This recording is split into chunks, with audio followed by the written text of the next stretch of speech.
evening.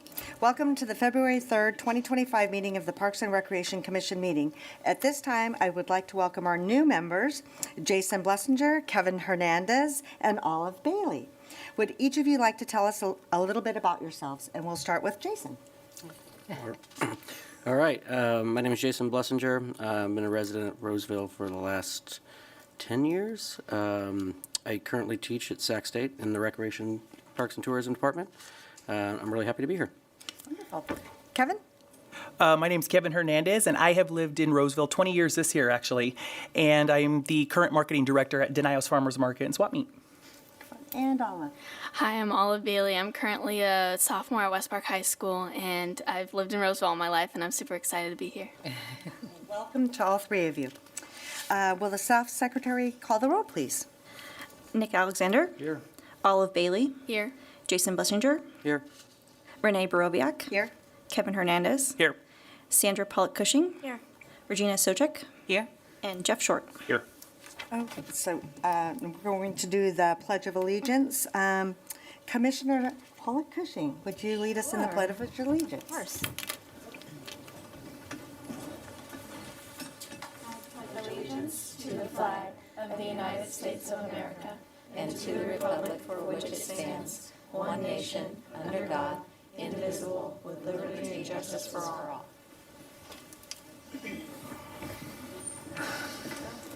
Okay, moving on to the next agenda item. Will the secretary read the procedures for addressing the Parks and Recreation Commission tonight? Citizens addressing the commission during public comment are asked to approach the podium and are limited to 3 minutes unless extended by the chair. It must be regarding items that are not listed on the agenda and are within the city jurisdiction. The Brown Act does not permit any action or discussion on items not listed on the agenda. No action will be taken on items addressed under public comment. Okay, we will now open for public comment. Any public comment? Okay, seeing none, we'll close public comments. We're going to move on to minutes. Next on the agenda is the approval of the draft meeting minutes of the December 2nd, 2024 Parks and Recreation Commission meeting. Are there any questions or comments from the commission about? I have a comment, and that's on 6.4 park name recommendations. And I made the motion with regard to Rocky Rockholm Park, but I had some specific language that we name it in the memory of the late Rocky Rockholm. So if we just add that phrase, that was my motion. Other than that, I'm fine.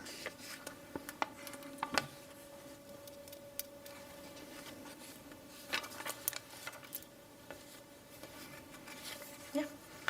Okay. All right. Any other questions or comments from the commission? Is there a motion to approve? Make the motion to approve as amended. Do we have a second? Second. All in favor? Aye. Any opposed? Okay, thank you. Moving on to reports, requests and presentations. Next on the agenda is item 6.1, appointment of 2025 chair and vice chair to the Parks and Recreation Commission. Jill Geller. Commissioners, I'm Jill Geller, your Parks, Recreation, and Libraries Director, and it is time once again for the Parks and Recreation Commission to take action to appoint a chair and vice chair for the upcoming year. Per the city's boards and commissions administrative standards, the individuals you choose tonight will be seated at the next meeting. So our current chair will continue her role through the conclusion of tonight's meeting. There are no limitations on the number of consecutive terms a commissioner may serve as chair or vice chair, provided they're appointed or reappointed to the commission. It's typically been this commission's practice to select the current vice chair to move into the role of chair, but again, that is not a requirement. Also, per the city's administrative standards, youth commissioners are not eligible to serve as chair or vice chair. So my 10 and I are happy to answer any additional questions you might have. And at this time, I'll turn it back over to Chair Borowiak to lead the discussion and your selection of the 2025 chair and vice chair for the commission. Thank you, Jill. Okay, I'll open it to the commission for comment.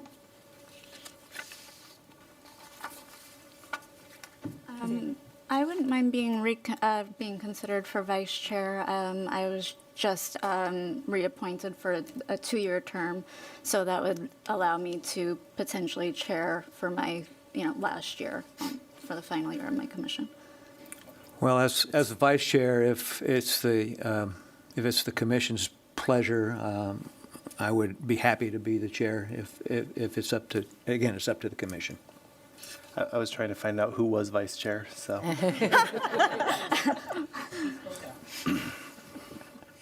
I know, Sandra, you've served in both chair and vice chair since I've been on the commission. And Regina, I believe I you was have? before, the year Yeah. before her. My only question would be, Jeff, because you have not, the other three are new, do you have any interest in being vice chair? Happy to do it. Okay. Not to, just trying to spread the wealth a little bit, give somebody opportunity. Any other commission comments? Then we're going to open it up for public comment. No, so you wouldn't open up public comment for this. This is mainly just a discussion, and then an eventual motion should there be a nomination on the floor. Okay, we're not going to then, right? That's fine.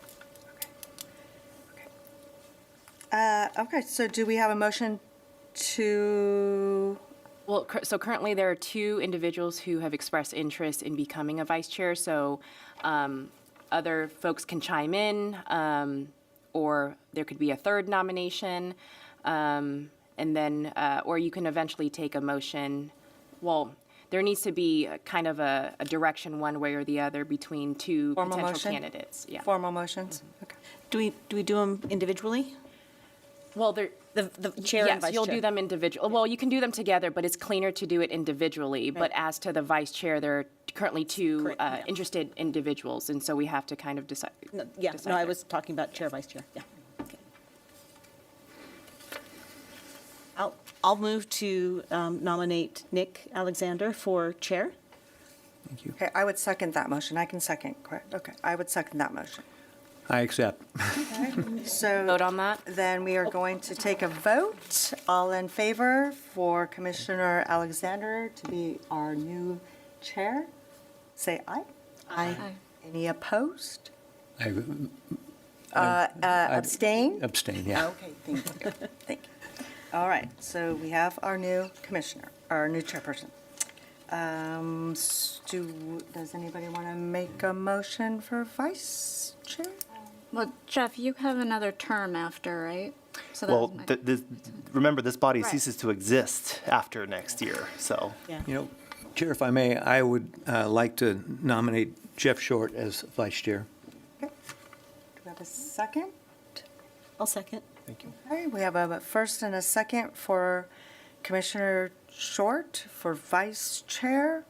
All those in favor say aye. Aye. Aye. Any opposed? And abstain. No, I'll vote for myself. Congratulations to both of you. Thank you. Okay, thank you, Jill. Next on the agenda is 6.2, pickleball discussion. Tara G. Good evening. I'm Tara G., your Park Planning and Development Manager. And based on the December meeting under public comment, it was requested that we bring this topic up at our next commission meeting. So today is that next meeting. As a brief overview, according to USA Pickleball, pickleball is the fastest growing sport in the U.S. In 2023, 13.6 million people were estimated to play pickleball. This is a 51.8% increase since 2020. It is said that pickleball could potentially be an Olympic sport in 2032. Pickleball, while in its early years was mostly played by older active adult community, is now expanding to all demographics. The largest growing age group, interestingly enough, is between 35 and 40 years old. According to USTA, tennis remains popular. In 2023, there were 23.84 million players playing across the country. This represents a 33% growth since 2021. This growth stretches across a variety of communities, with participation growing amongst Hispanic, Latino players, and African American players. These percentages are 105% for the Hispanic Latino community and 63% for the African American players over the past 5 years. Tennis, as you know, is an international sport and is already an Olympic sport. So both of these sports have a high participation growth over the recent years. These sports are inclusive to a larger variety of demographics and age groups. There's a need for more court space for both sports, and they both desire single-use courts, not courts that are dually marked for playing on, both tennis and pickleball on the same court. We hear from both tennis and pickleball players that Roseville needs more courts, and both sports provide a positive impact to health and wellness, both physically as well as mentally and socially. Currently, Roseville's inventory includes 20 pickleball courts, counting the soon-to-be renovated courts at Woodbridge, which will add 1 court to the inventory of pickleball courts, and then 21 courts after Woodbridge, and that will take 1 tennis court away. So this is the approved master plan for the courts at Gibson Park.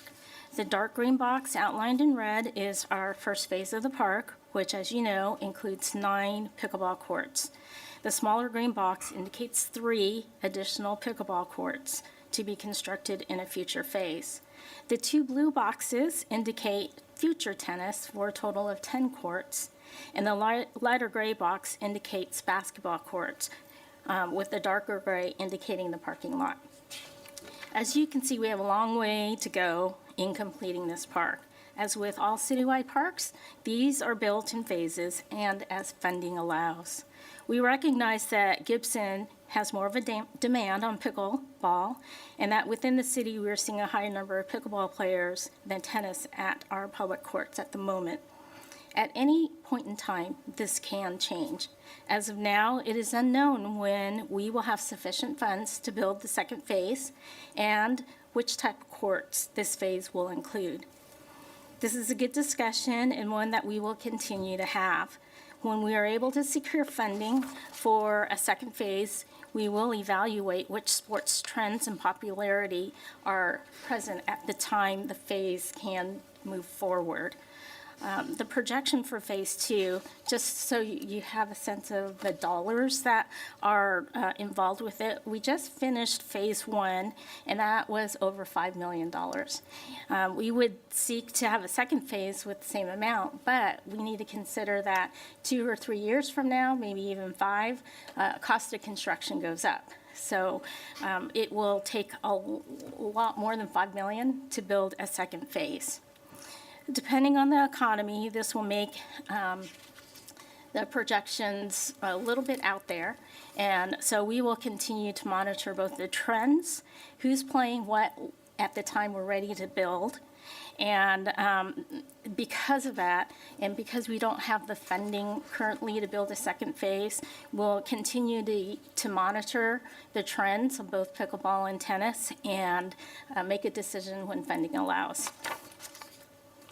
In closing, according to Matt Swenson, he is a sports journalist for Connect Sports. The future of racket sports is bright. The rise of pickleball signals a growing interest in racket sports as a whole.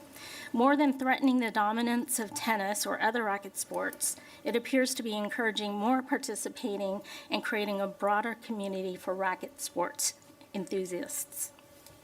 This trend suggests a brighter future for all racket sports.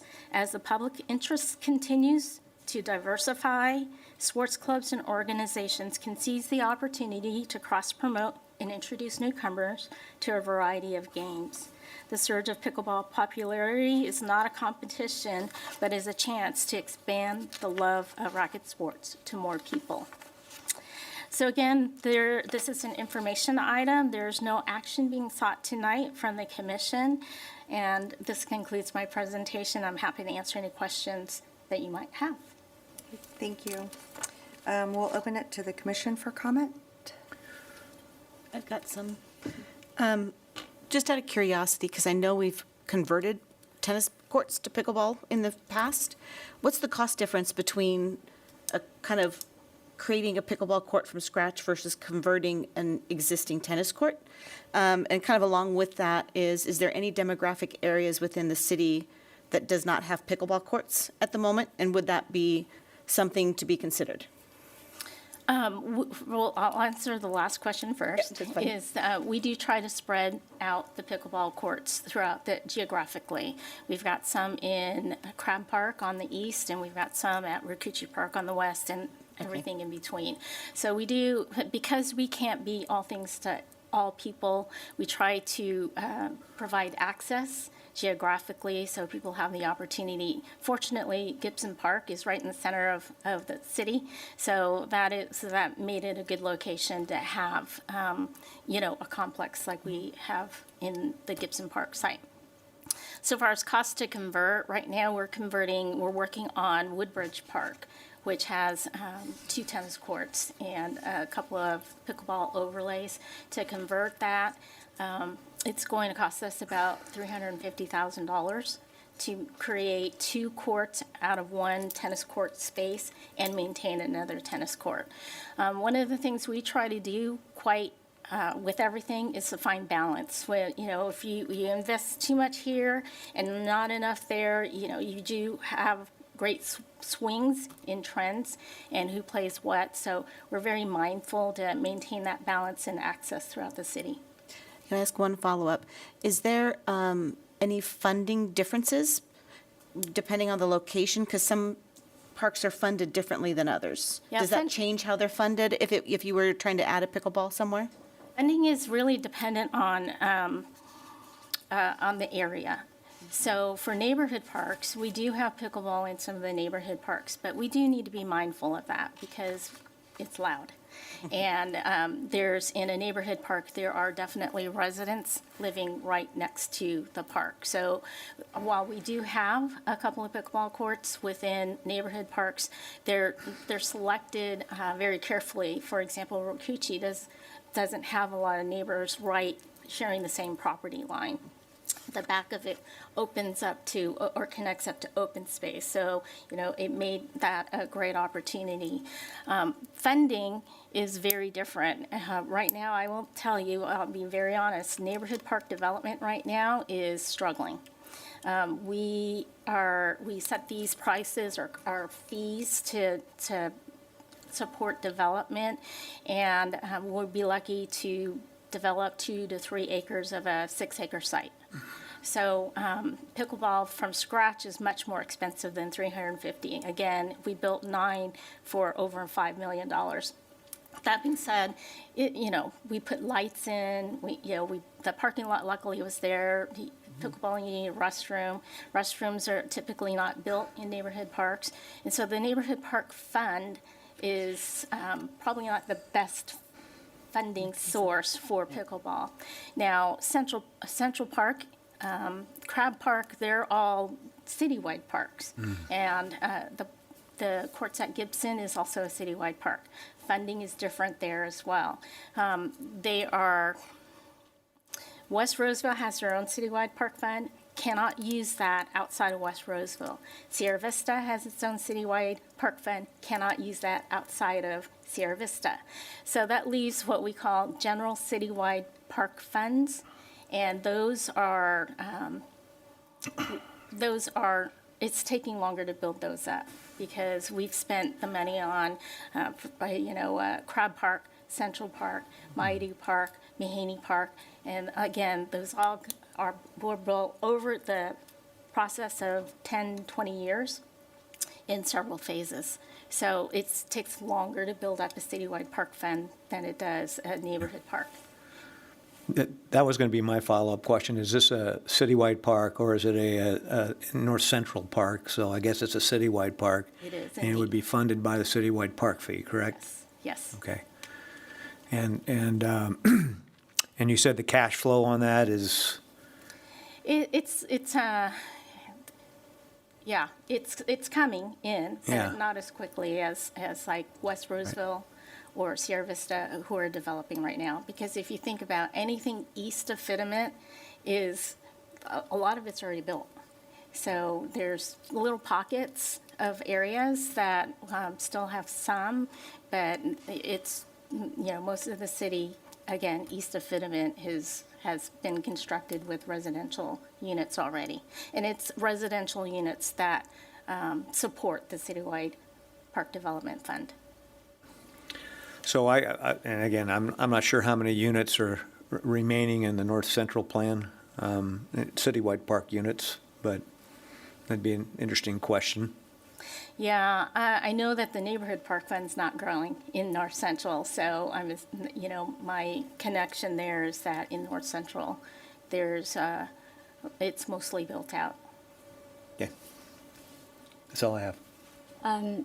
Is there generally, do players have to wait at Gibson Park to get court time, or in general, are those, is there just a backlog of people waiting to get to play pickleball at like certain times, like on the weekends and things like that, where we're just not able to meet the demand for the people who are showing up? Yeah, there's certainly peak times, for sure. If you look throughout the week, if you get there early in the morning, especially in the summertime, it's full. After work, it's full. During, I think the lowest time is around, noon to 2, 3, but it's still being used. So there's no denying the popularity of the pickleball courts over at Gibson. And we do have lots of people who come from out of the city to play as well. So, there's just across the region, or really across the nation, that there's a need for more pickleball courts. But again, we're trying to find that right balance. If you think about the need for any sport, whatever sport you're involved with, there's a need. So, pickleball players love pickleball courts, and BMX, bicycle riders need a bike park, and so on and so forth. Softball, baseball, you name it, whatever sport, there's a need. And when people show up, they just, like the tennis courts, you're just kind of like hover to try to get a court? Or I was thinking, I don't know if there was some sort of like way to make a reservation system and potentially add that to one of our like gym fitness structures, where players have to maybe pay a small fee to have, almost make it like a membership. So that there would be like, scheduled times that you can make, know that you're going to get court 3 at, 2 p.m. on Tuesday, and, pay, like a membership fee to try to help us increase the revenue at the same time.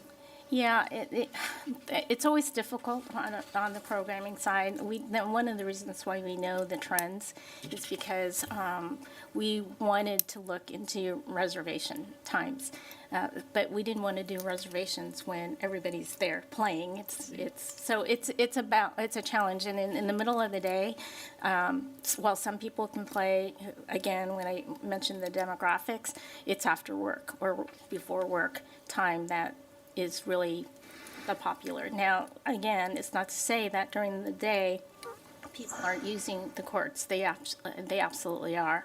So, trying to find time to accommodate everybody. It's just, we have 9 courts right now, and, frankly, no money to build more. Well, that's why I was thinking maybe of trying to link it to like the Mahaney Fitness Center, where, or Meg Shalita, where you do pay something to access those services, just as a way to maybe help us build more courts down the road, just kind of recoup some of that revenue. So that was just a thought. And Tara, I might add that, and some of the people that are here tonight can share better than I can, that pickleball players are very polite, and we do have rules that when people are waiting, your time on the courts are limited, and so I think they're very good about accommodating people that are waiting. They're not staying on the court for hours when we have a lot of people there waiting, but they can tell you more about that than I can. Yeah, and you can also run into problems, people not showing up for the reservation times. Well, And that's it's an why, open well, court that's why I and no one's figured if there was using a it. small fee attached to it, then, people Who's would gonna be more regulate it? encouraged to show up, like linking it to like with the fitness membership at, Mahaney or something like that. Yeah, if you have it at like an indoor court, I can see that. Yeah. Outdoor courts, how are you going to regulate or know if anybody showed up at all? It is difficult because we don't, or to your point, we don't have staff out there monitoring the courts itself. And we do offer reservations, so it's not that it's not there. Couple of thoughts. Given the success that we've had with Placer Valley Tourism Soccer Complex, is there an opportunity to perhaps generate some funding at Gibson through sponsorships? I know that Lifetime Fitness held a big tournament, so I know that there is economic opportunity associated with pickleball. Is that something that you've considered or explored? Oh, yeah. Good. Good. If somebody wants to come to us, we're happy to talk with them. Okay, good. I think that's fantastic. And then I am nervous to ask this question, given the people in the room, but I've only played either sport a few times. Is there an opportunity to maximize the uses of both types of courts? I think about like a basketball court and a volleyball court that has different colored lines, but both lines are on both courts. Is that a possibility? Is that something that people do, or am I about to get, murdered?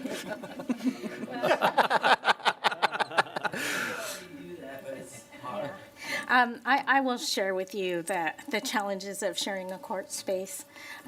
Court markings and layouts, you've got lots of lines going all over, and as you just heard, not anyone's favorite.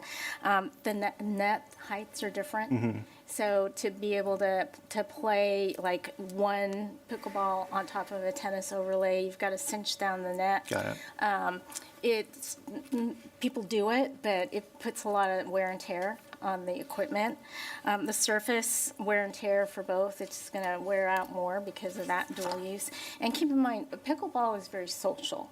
So, when people are waiting and, their turn, it's a very social game. So you could be there as a group for a very long time if nobody's waiting. There's always scheduling conflicts. The opportunity the popularity of pickleball has led to increased demand on court time, and then player safety. They're very, while they're both on the court, it's very different. Being able to play at tennis, one example is that you can play, how do I describe this? In pickleball, you can go to the other side and hit back over the net, where in tennis, you just stay on your own side.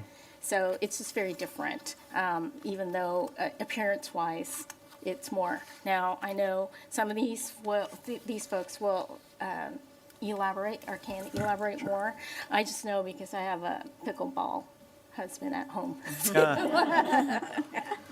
Just trying to find creative ways to maximize our court ability. The other, and really more of a statement, I had a question going into the presentation that you surprised me with.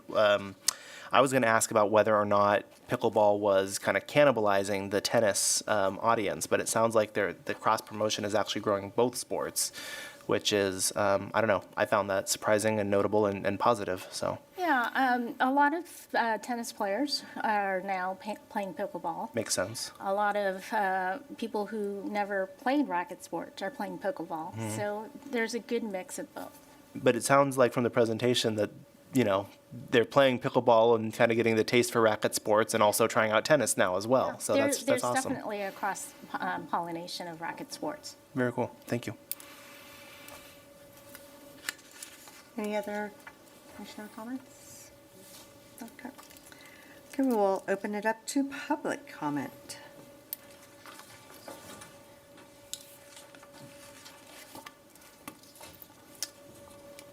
I'm Mike Barnes. I've been a Roseville resident for the last 26 years. I want to thank the commission for supporting the pickleball community. I want to thank Jill for taking the time a couple weeks ago to speak with me. Thank Tara for getting the agenda item on, and my pickleball friends and supporters here for coming to the meeting. We're here tonight to try to influence and encourage you to make an adjustment to the Gibson Park Master Plan and complete a build-out, specifically to reduce the number of tennis courts and increase the number of pickleball courts. Pickleball, to go on what Tara had done, I looked at the 2024 USA Pickleball report, and pickleball now, for the 4th consecutive year, is the fastest growing sport in America. In fact, it's grown 223.5% in the last 4 years. Local businesses recognize and have embraced the growth trend. Johnson Ranch added a pickleball-only complex. Recently, I went to an event there. I spoke to the GM, direct quote from him. "It's the best decision we've ever made." And I was like, wow, okay, I'd like to hear that.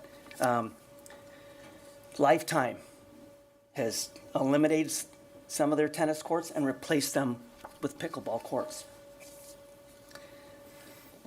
Electric Pickle, you know, is coming in. I don't think it's a direct compete. It's going to be like Top Golf. I don't think they're a direct compete to a golf course. They're not going to be a direct compete to our pickleball. Will still be nice to have. So they recognize that Roseville is a hot spot for pickleball. Pickleball Kingdom, it's a new franchise that's coming into our area. The folks bought 5 franchises: Roseville, Rockland, Folsom, Elk Grove, and Sacramento. Who do you think their first spot is?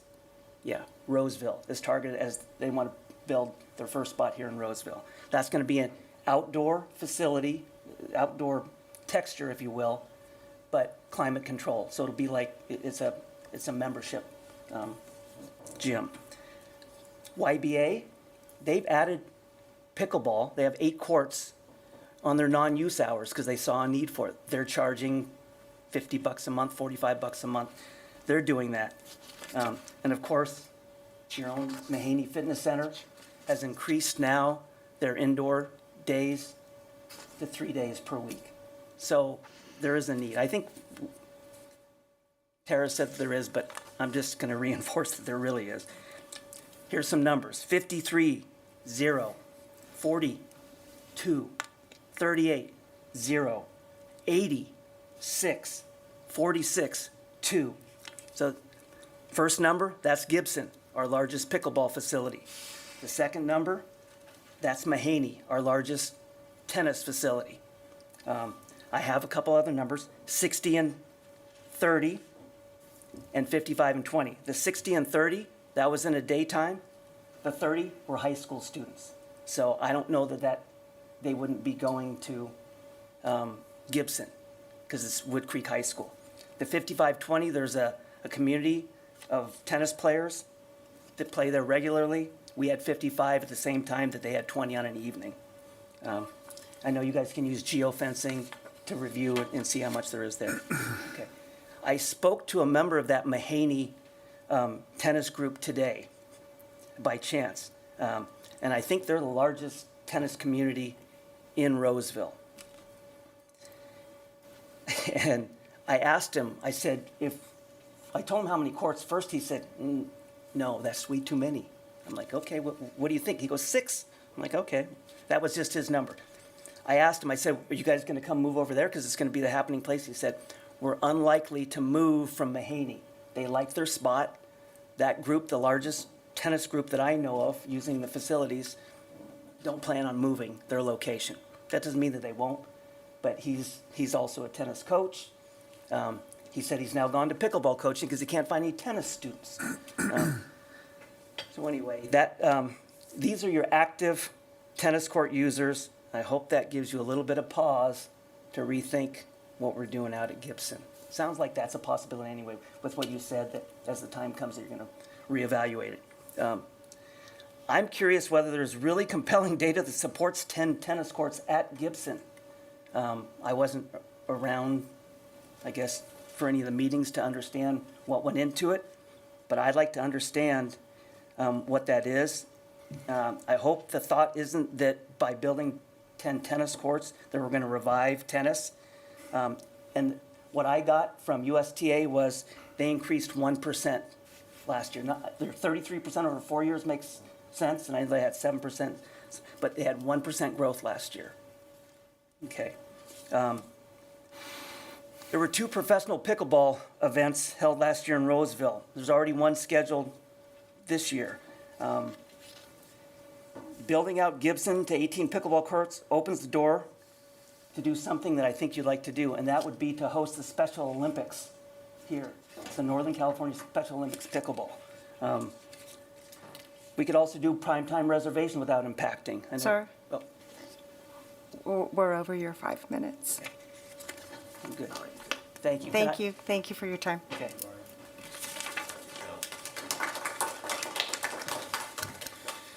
My name's Han Wang, and I just want to say that I support what he has just said. And there's typically 8 players or more waiting at the Gibson Park, even at 11 or 10 o'clock in the morning after everybody's gone to work. So there's definitely a high demand for it. And given the size of the number of players there, one of the biggest draws is that you can always show up, and then there's always going to be some players ready to play. However, those smaller courts may not necessarily benefit because unless you bring your own players, there's not going to be anybody, and hence everybody's going to Gibson. And so we definitely need more, possibly double the size and not as many tennis courts. If you go to Sun City, there's nobody in the tennis court, and I play over there in the pickleball course, and there's always somebody. So, thank you.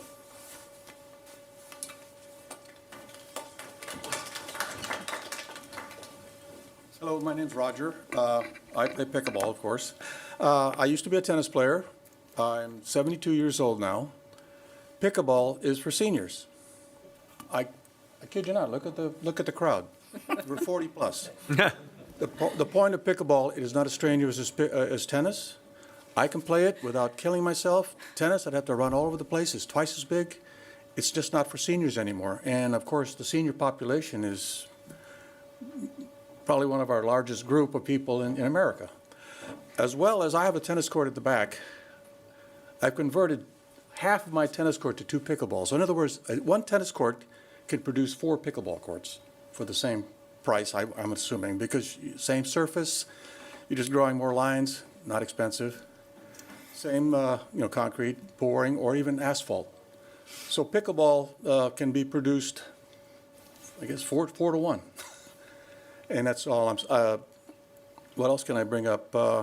And I'm actually going to convert half my tennis court to pickleball, 2 courts. It's cost of $10,000 to resurface an existing tennis court to pickleball. Not millions. That's why, I don't know, I was surprised when you gave me the price. Okay, thank you.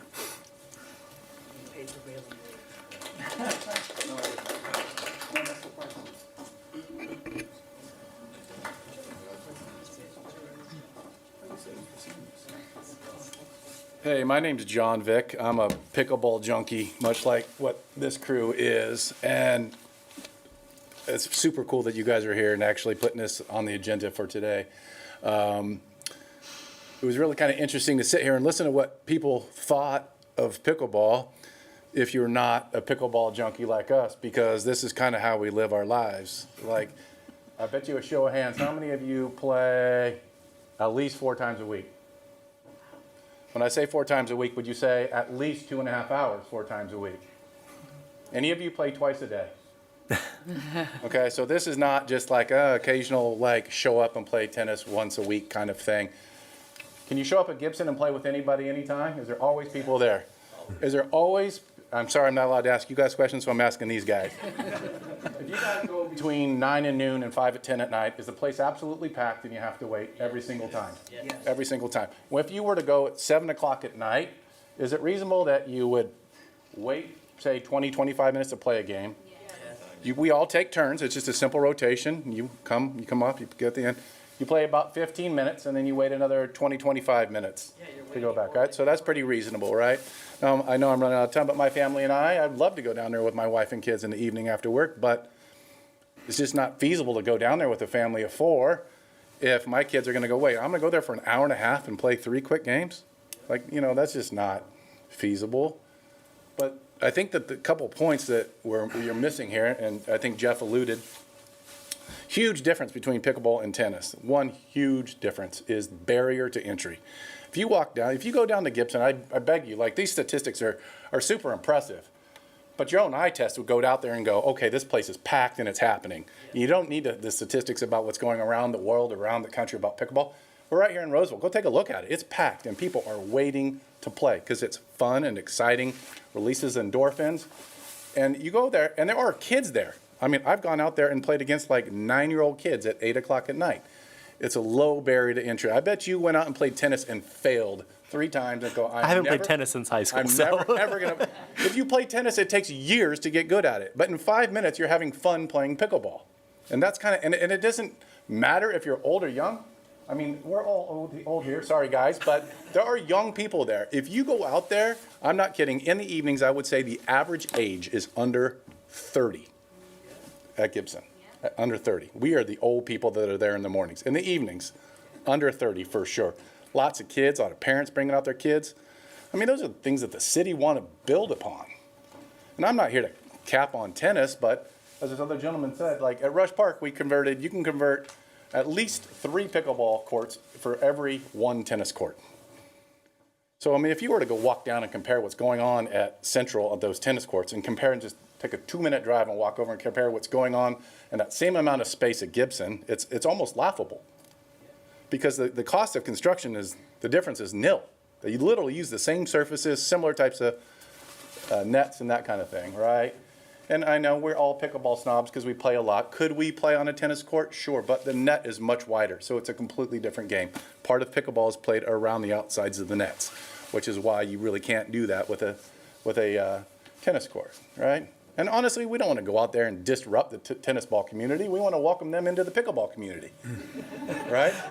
I mean, does anyone actually know a pickleball player that's ever moved to tennis? How many of you played with high-level tennis players that are now making the move to pickleball? All the time. So I understand there's trends, and I understand you're talking about how do we spend $5 million 5 years from now, and I understand you got to kind of keep your finger on the pulse, but I encourage you to just go out there one night or one morning and just watch how people laugh. You know, it is a very social game, like you alluded, right? It's all part of the overall process. I pitched to take down some of the interior nets at Gibson because people like to look and see what other people are doing. They like to wave, hey, how you doing? Even on other courts and that kind of thing. It's just kind of the pickleball vibe. Anyhow, so, you know, thanks again. Whoever was in charge of building the facility is freaking awesome, right? It is. And now it's being used and used a lot. And it's not going anywhere. Ask our kids. If you know kids or grandkids and going to middle school, they're playing. I bet you have college. There are all sorts of high school kids that go out there in their groups and play. That's what you want to encourage, right? So, I mean, even if you were to take a handful of those tennis courts and take 1 tennis court and put 3 pickleball courts on there, I mean, they would get used. The last thing you want to do is, you know, you like go out to Oasis in Elk Grove where they have a pickleball court, you know, pickleball courts right next to the empty tennis courts, and they just sit there and go, oh, why did the city do this, right? That's probably your biggest nightmare, is dumping a bunch of money into something that's not going to get used like the pickleball courts are. So thanks for your time, guys. I appreciate it. And come play with us, please.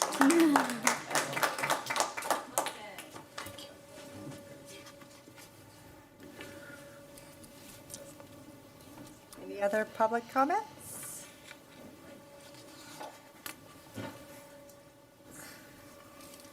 Hello, my name is Frank. I just wanted to say that, you know, I really enjoy pickleball, of course, but sometimes, especially in the summer, there's a long wait.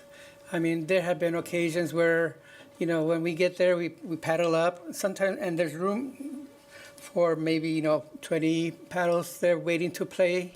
And sometimes they run out of room. I mean, there's that many people waiting to play.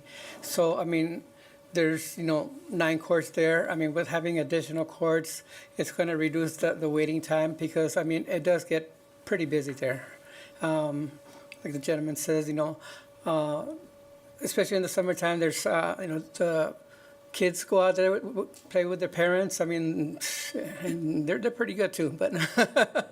But I really just wanted to say that, you know, the need for pickleball courts is, you know, very demanding. And again, there's many times that I've been there, and there's just a lot of people waiting to play. And even though there's 3 levels, one for beginners, one for intermediate, one for advanced, sometimes all 3 areas, they have a long wait. And again, just because I think there's a shortage of pickleball courts there.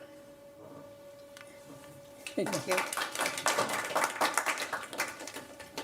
Anyone else for public comment?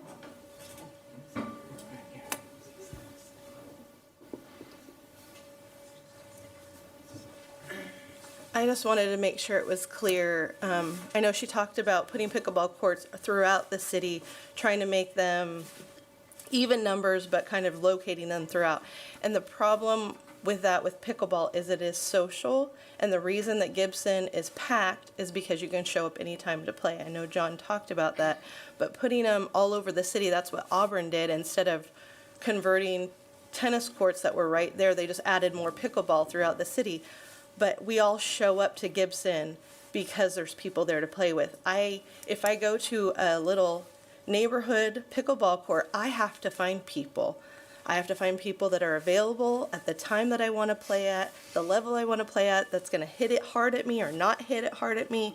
You'd be surprised, everyone's has their own preference of what they want on different days. And that is why Gibson is amazing. That is why we're pushing for more courts there, not just more courts in Roseville, but more courts that are all together, because that's what makes Gibson a pull. I play with people from Lincoln, Rockland, people come from Folsom. They come to Gibson because the competition is good. You can go to the level that you want to go to, but the competition is good because people are all coming. You go to random parks that only have 2 courts. You have people that are just starting, or people that have come with a foursome that are amazing and they don't want to play with you. Gibson, it welcomes everyone. You can show up and play with everyone. I didn't know any of these people.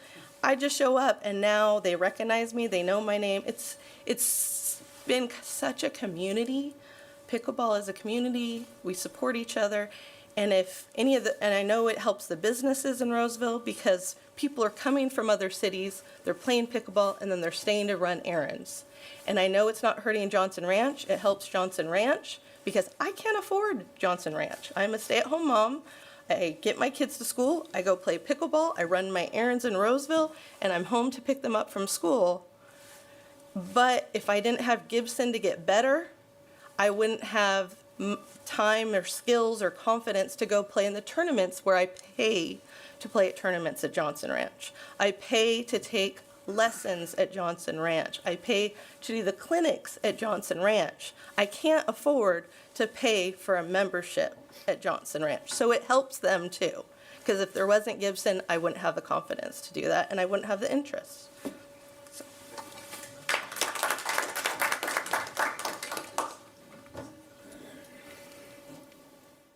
Hi, my name is Rena. I just wanted to piggyback on what she said, that since Johnson Ranch and the other gyms offer clinics and training and tournaments, I mean, maybe that's a funding source, a revenue source that the city could look at, is providing all those services and, other possibilities, because we really do love Gibson. I mean, I went to Rush, and it's just not the same. Like she said, there's always somebody to play with you at Gibson.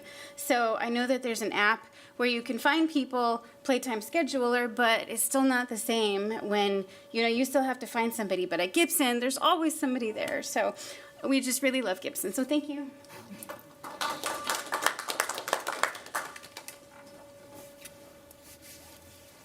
Anybody else?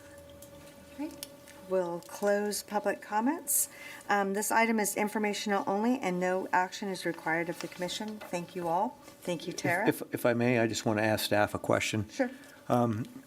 We could not amend the Gibson Ranch, Gibson Master plan. plan tonight, right?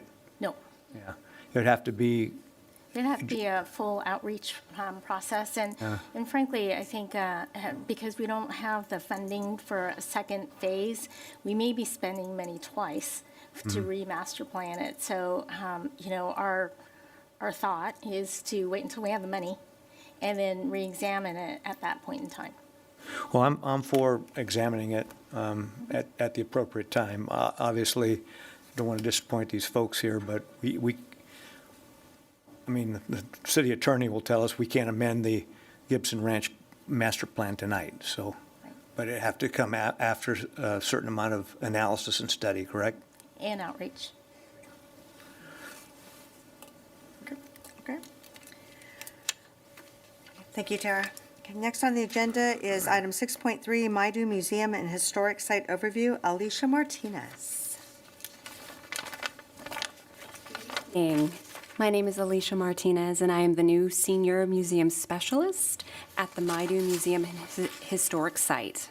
I've been at the Maidu Museum approximately 4 months now, and I come to the city of Roseville by way of the city of Walnut Creek, where I was their traveling exhibitions manager for over 10 years. In all, I have 25 years of experience in the art and museum world. I'm excited to be here tonight to give a brief overview of the Maidu Museum and Historic Site. The Maidu Museum and Historic Site is located at 1970 Johnson Ranch Drive in the middle of a residential East Roseville neighborhood. Approximately 2,000 years ago, this region was the homeland of the Nishanan Maidu people. They hunted local wildlife, feasted on nutritious acorns, and carefully managed water resources and the land. For centuries, the Nishanan community thrived and grew until this region became a highly populated area in North America.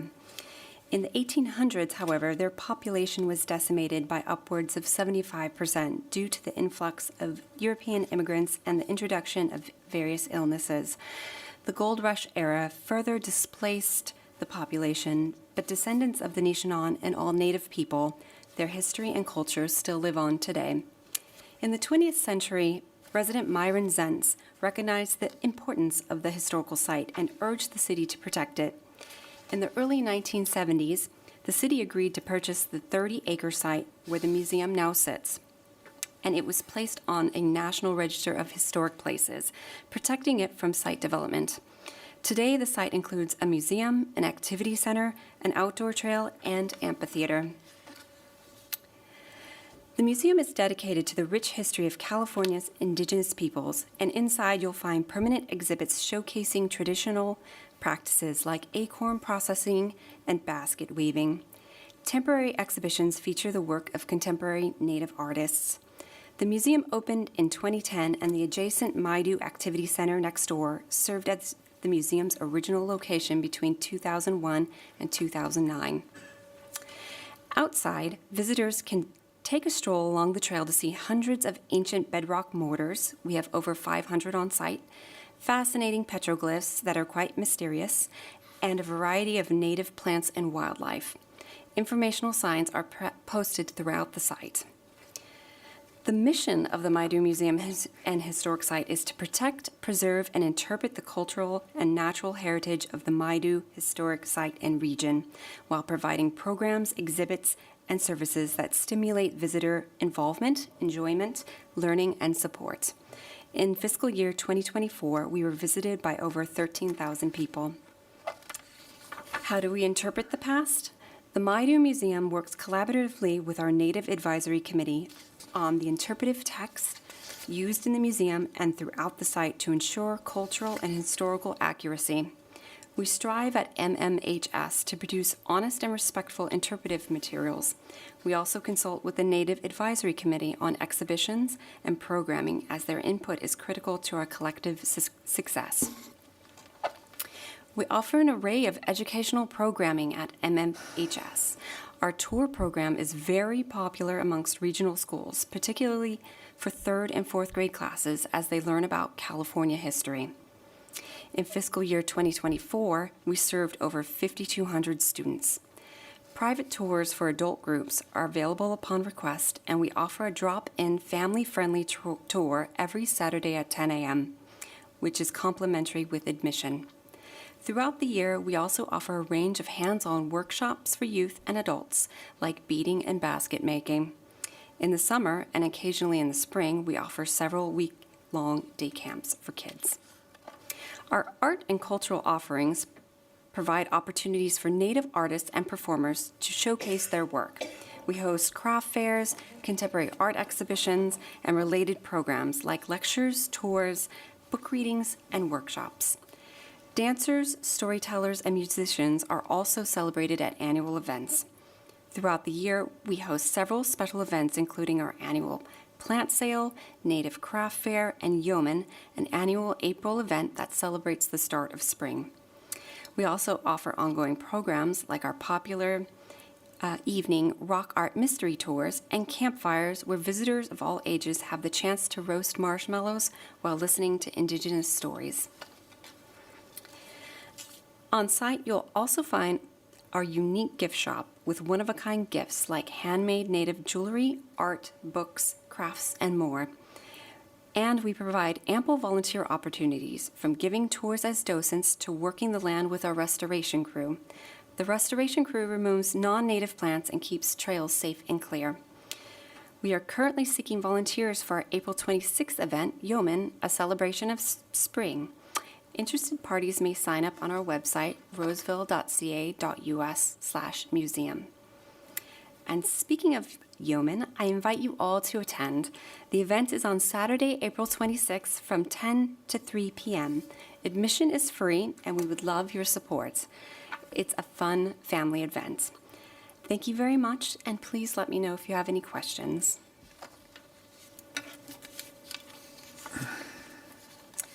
We'll open it up for commissioner comment.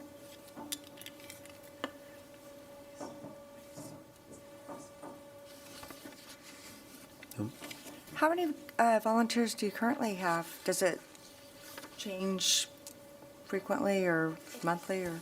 Actually, we're in the throes of recruiting new volunteers. Unfortunately, COVID-19 decimated our volunteer workforce, so we had approximately 10 when I started about 4 months ago, but we're in the throes of doubling that at the moment. So we have many going through training, so hoping to build upon that. What type of hours do you use volunteers? Like their shifts, or do they just come one day? There are shifts, yes.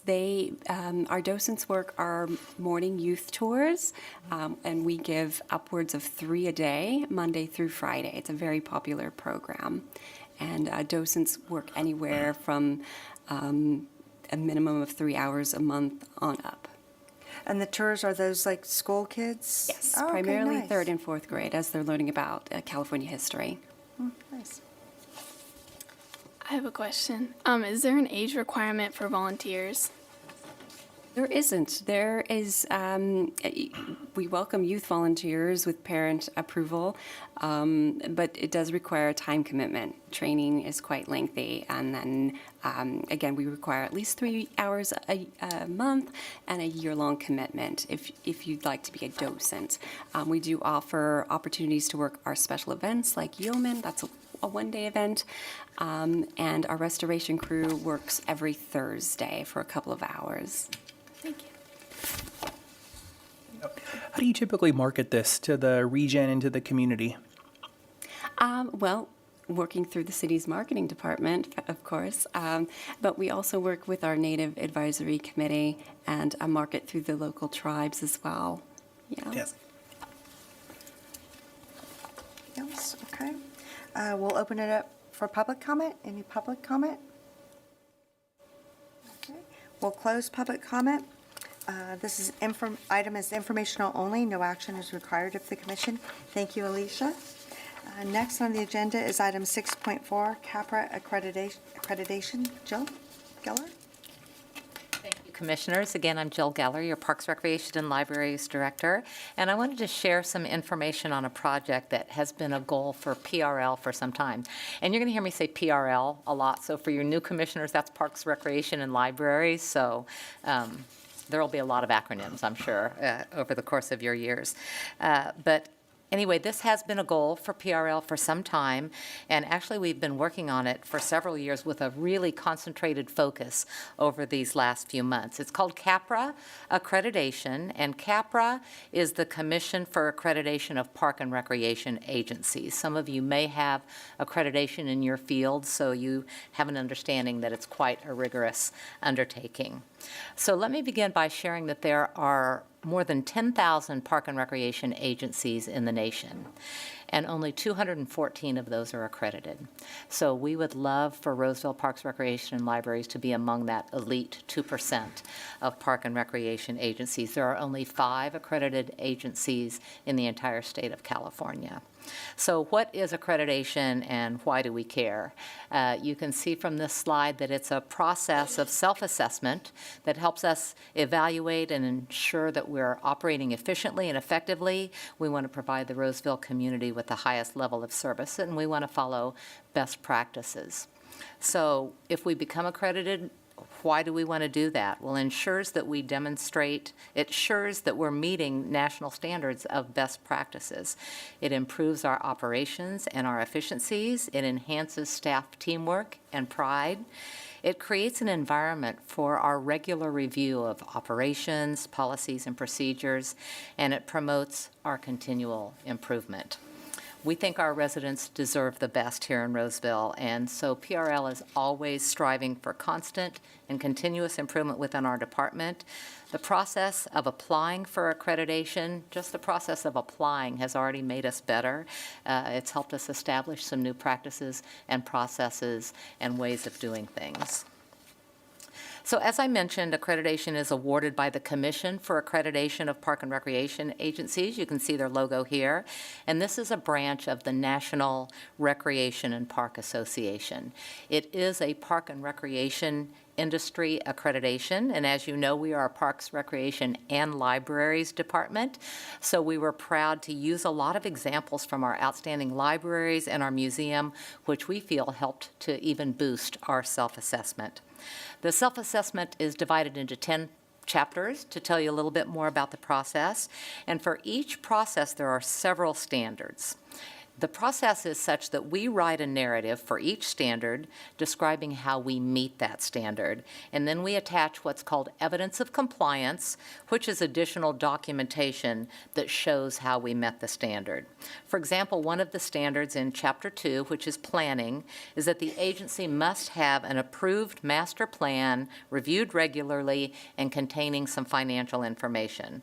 So we wrote a narrative about our master plan process, when we completed it, who was involved, and so on. And then as evidence, we attached our master plan, we attached the executive summary, the financial analysis, staff's process for annual review, and the city council resolution that approved the plan. So you can see that each standard has multiple of attached documents that we provide as evidence of compliance. There are a total of 154 standards. So we wrote 154 narratives, and in total we attached 882 documents as evidence of compliance of how we met those many standards. So you'll see on this slide that some of the standards are considered fundamental. To become accredited, we must meet all of the fundamental standards. There are 36 of those, and we must meet 90% of the remaining standards. So the 10 chapters are shown on this slide and the next slide. Chapter 1, as you can see, is agency authority, role, and responsibility. There's 4 standards in that chapter, with 6 of those being fundamental. The second chapter is on planning. You can see the number of standards and how many are fundamental. The third chapter is organization and administration. The fourth chapter is human resources. Chapter 5 is financial management. Chapter 6 is about programs and services management. Chapter 7 is about facility and land use management. Chapter 8 is public safety. Chapter 9 is risk management. And Chapter 10 is evaluation, assessment, and research. So the CAPRA review team that's looking at all of our documentation right now is made up of 3 trained park and recreation professionals from across the country. There are many CAPRA reviewers throughout the nation. Our team has representatives from Illinois, Colorado, and Oregon. And this review team is currently taking a look at our narratives and our evidence of compliance, and they'll be reaching out to us with questions or comments. But then they'll visit Roseville the week of April 28th, at which time they'll visit our facilities, meet with staff, and continue to review and or ask questions about our submission. They will then make a recommendation to the National CAPRA Board as to whether or not we should be accredited. The CAPRA Board reviews their recommendations, and then we attend a hearing at the National Recreation and Park Association Conference in September in Orlando, Florida, at which time we'll learn officially whether we receive accreditation or not. So I know that was a lot of information, but since this was such a huge project for our department and such an undertaking and would be such an achievement if we pass, we certainly wanted you to have an understanding of this process. And I welcome any questions you might have. Opening up for commissioner questions. In general, the last 4 years, obviously, we've been a finalist for the gold medal, award, which I want you to get so bad in my last 2 years. Were those all those other parks that have the departments that have won in the last few years, were they all accredited? They were, and they say for the gold medal, you don't have, being accredited is not a requirement, but if ever it was to come down between two agencies, that was a tie, this would be the deciding factor. So we know this will be helpful to us. So we'll see where we land with the gold medal this year. But I will tell you, having gone through both processes many times, the gold medal is wonderful, and it's a great recognition for all the work that we do. Accreditation really makes us better. It makes us look at our processes, look how we're doing things, and like I said, we've already seen some improvements just through the application process. That's great. Good luck, everybody. You deserve it. You really deserve it. So it's obviously a huge undertaking just to apply for the accreditation. What is the renewal timeframe? What's the maintenance process over, if we get accredited, how does that then translate into future work? Yeah, that is a great question. And there is an annual report that is due, and it's really quite simple. They just ask you a few questions. Are you still doing this? Are you still doing this? Just to make sure you're staying on track. But reaccreditation is every 5 years. So 5 years from now, we would be going through the reaccreditation process. And again, I will tell you, reaccreditation is much easier because we would simply be updating the work that we've already done. We had to create a lot of things and implement a lot of practices to meet the accreditation standards now. In 5 years, we'll just be reviewing and updating. Who on the staff is working on this whole plan? Is it the whole team, or is somebody dedicated to, just working on this CAPRA? No, we didn't have anyone dedicated. Like I said, we've really That's been just a working on it team. for several years. I had been through the process before at my previous agency, and so I had a good understanding of some of the things that we didn't have here at Roseville that we might need. So we've been implementing things over the past 5 years. But like I said, the last few months, it's been really concentrated. So we really had a team of people that were working on it. Different staff were assigned different chapters, and then, of course, they had to reach out to staff to get the documentation and information that they needed. You guys are so busy as it is. I can't imagine, having to, this is a lot of work. So that's great. Wow. I think this is a tremendous opportunity to market the department. I mean, obviously, we're all hoping that you get accreditation, and I have no doubt that you will.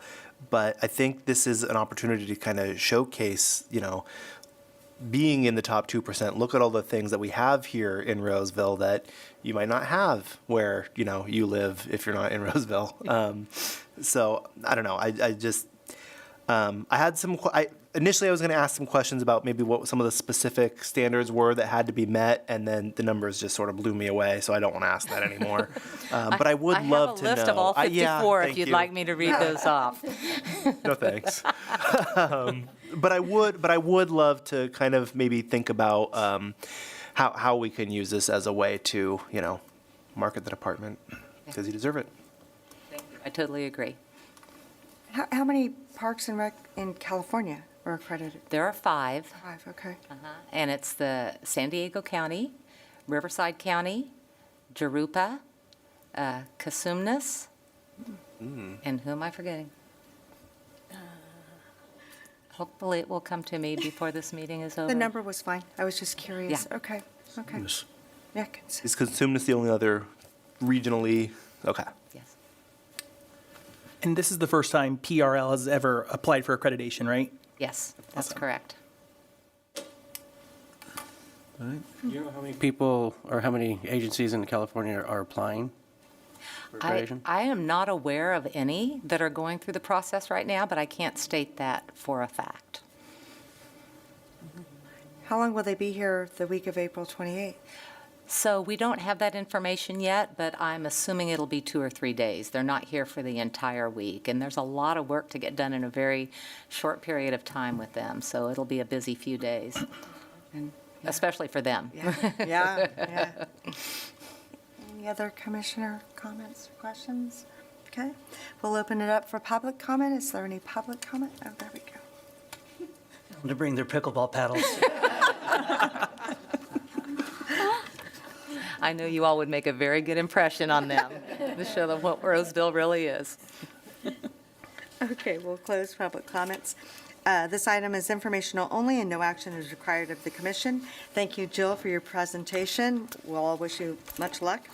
Okay, moving on to the next one. Board member, commissioner, staff report. Are there any reports from staff? Just very short ones. Mackenzie put a Experience PRL magazine in front of all of you because that's the best way to tell you all of the things that are going on in our department right now. Staff are very busy. This shows our many offerings from January through May for the new commissioners. This comes out 3 times annually. So this, like I said, is January through May. We will have another one for June through August. And then our third one is September through December. Right now, we're working on our fiscal year 26 budget, so staff have been very busy with that process as well, and as well as busy with programs, taking care of our parks, and gearing up for our busy spring and summer seasons. So that's all I have. It was weird to do this in February, but we didn't meet last month, so just wanted to congratulate you and your team on a very successful holiday season and all the events you put on. My family went to several of them. We enjoyed all of them that we went to, so thank you.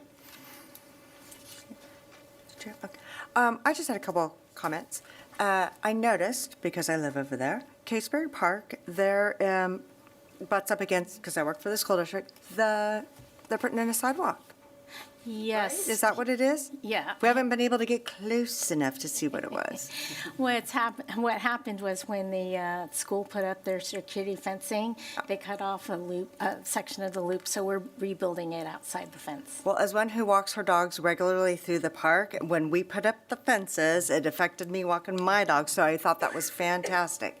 And then I just was curious, because I drive down Main Street quite often, and the park looks great. Weber? When, do we have an idea when we're going to do a? We would like to open it soon. One of the things that occurred is we had some rains during construction, which was fortunate for us because there's a drainage issue that we're trying to resolve. Okay. Everything, we cut down that one side, and it's all flowing to one spot. So we're working to rectify that to ensure, because, you know, when water sits on concrete, it grows algae and it's slippery. So we don't want to open it with a safety issue. So we're addressing that as soon as we can. We're hoping sometime in February, end of February. Fingers crossed that we can resolve that and open up the park. It looks great. We likely would not have the dedication, though, probably until April, so certainly Okay. you'll all be invited to our park dedications, and we have a few that we're dedicating this year, right, Tara? Yeah, we're going to have Denio Family Park, as well as Weber. Right? We're also working on Johnson Pool renovations, full renovations. That's exciting as well. So some major renovations. And that's looking good, too. I drive by that almost every day. Yeah, we're making progress. We're also going to be opening, let's see, what else? Bayou Park, we're in the middle of construction right now, so hopefully if we get some warm weather, we can finish it in the next 3 or 4 months. As well as we're going to start Campus Oaks Phase 2, where we're able to put in skate track, BMX, and what we're calling our Ninja Style Fitness Challenge course. Oh, So that's fun. very exciting. Good. And then this little thing called the Oh, Placer yeah. Valley Soccer Complex Soccer that will open late this year. Oh, it will? Oh, exciting. And any hope of a dedication ceremony the week of April 28th, maybe? I don't know that we could fit it in. Sounds good, but I don't know. Question, have you been in contact with John Bayou's family? Not yet. We won't contact them until we know closer to when we're going to finish. Yeah, I haven't seen him around for the longest time, so. We have talked to, I believe, one of the daughters. He has a daughter, yeah, So we have talked with them. yeah. Yeah, John was a good friend of mine. Anybody else? Okay, so that means we are in. Motion to adjourn, and we have a first, do we have a second?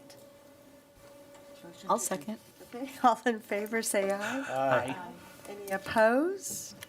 Okay, the February 3rd, 2025 Parks and Recreation Commission meeting is adjourned at 7:16 PM. Thank you.